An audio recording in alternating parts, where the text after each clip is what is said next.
Have you ever been in a conversation where everyone around you just gets it? They laugh at the same joke, agree on the same solution, follow the same social cues. And you're sitting there thinking something completely different, maybe even the opposite. And you smile and nod, but inside there's this quiet hum of confusion, like you're tuned to a slightly different frequency than everyone else in the room. That feeling? It's more meaningful than you think. Today, we're going to talk about 10 signs that your brain genuinely processes the world differently, not as a quirk, not as a flaw, but as a measurable, documented way your mind operates. And I want you to stay with me through all 10, because by the end, I think you're going to see yourself in a very different light. Let's start with something deceptively simple. You find it almost impossible to stop at, "I don't know." Most people, when they hit a gap in their understanding, accept it and move on. But if your brain is wired differently, that gap feels like an itch you physically cannot stop scratching. Researchers call this need for cognition, a documented personality trait where certain people are intrinsically driven to seek out complex problems and sit with them until they crack. Studies from the Journal of Personality and Social Psychology have shown that people high in this trait don't just tolerate ambiguity, they actually find it stimulating. So when everyone else is satisfied with a surface-level answer, your brain is 3 layers deep, asking, "But why does that work?" That's not restlessness. That's how you're built. The second sign, and it might surprise you, you've always had a strange relationship with time.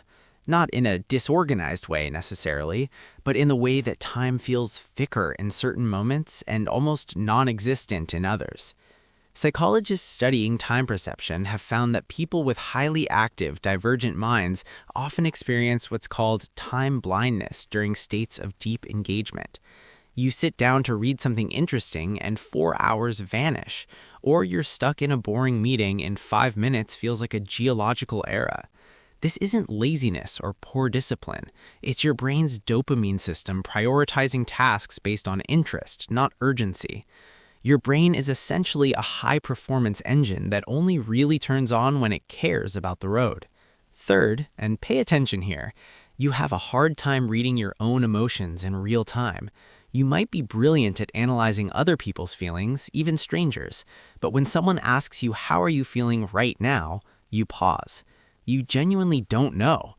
This is called alexithymia at its milder end, and it's far more common in analytically oriented minds than we used to think. Your brain routes emotional data through the prefrontal cortex, the thinking part, before it ever reaches conscious awareness. So by the time you realize you're overwhelmed, you've already been overwhelmed for 3 hours. It doesn't mean you're cold or disconnected.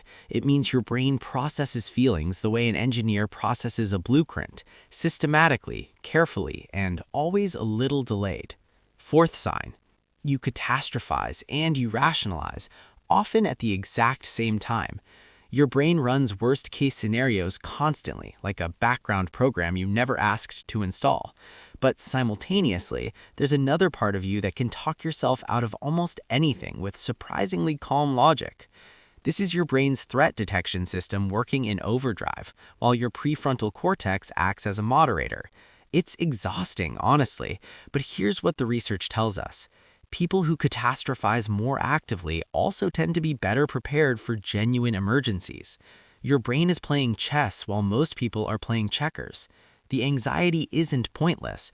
It's poorly directed energy from a very capable system. 5. You don't just watch movies, you experience them. And you might feel a little embarrassed about how deeply fiction affects you. A character dies and you grieve them. A song comes on and suddenly you're somewhere else entirely.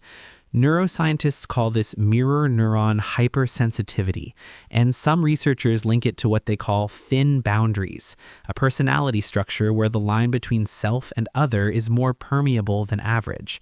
You absorb the emotional world around you at a higher resolution. That's not weakness, that's empathy at a neurological level, and it's extraordinarily rare.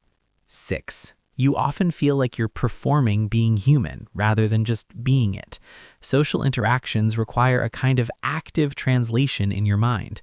You're observing the unspoken rules of conversation, running calculations about when to speak, how loud to laugh, whether your reaction is appropriate. This is called social monitoring, and while everyone does it to some degree, for you it's almost never automatic. It's conscious, deliberate, tiring. Psychologists note this is incredibly common in people with high self-awareness and unusual cognitive styles. You're not broken, you're just awake in a room where most people are sleepwalking. 7. You get irrationally bothered by injustice, even when it has nothing to do with you. A stranger gets treated unfairly and your heart rate spikes. A news story about something that happened decades ago keeps you up at night. This is your brain's anterior insular cortex, the region associated with moral emotion, activating with an unusual intensity. Studies on moral sensitivity show that some brains are simply wired to feel ethical violations physically, like a splinter in the mind that won't let you rest until it's removed. This is one of the rarest and most beautiful cognitive signatures a person can have. The world doesn't change because most people notice injustice. It changes because some people cannot look away. 8. You're probably terrible at starting things, but extraordinary at finishing them once you've actually started. The blank page, the empty document, the first step of any new project fills you with something that's hard to name, but feels close to dread. Yet, once you're in motion, something clicks, and you can sustain effort and focus that frankly baffles people around you. Psychologists studying executive function call this an initiation deficit paired with high persistence, and it's frequently associated with divergent cognitive styles and creative minds. The startup cost is high. The output when it arrives is worth it. 9. You've always felt a low hum of differentness that you couldn't quite articulate. Not a superiority, not a deficit, just a gap, like everyone got a manual for existence that you somehow missed. What's fascinating about this is that research on intellectual giftedness, neurodiversity, and high sensitivity consistently shows that people who experience this tend to score higher on measures of openness to experience, one of the big 5 personality traits most correlated with creativity, abstract thinking, and lifelong learning. That hum of differentness?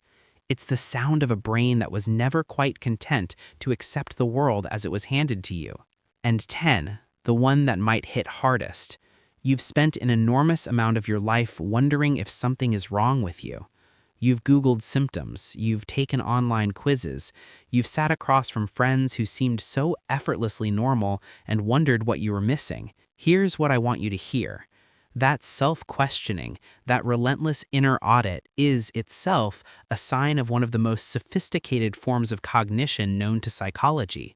It's called metacognition, thinking about thinking, and research consistently shows that the people most capable of it are also the ones most prone to self-doubt.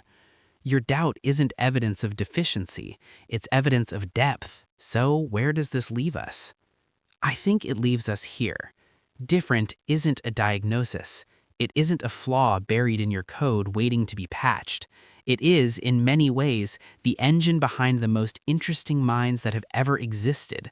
The inventors, the artists, the whistleblowers, the people who looked at the world and simply could not accept the first answer they were given.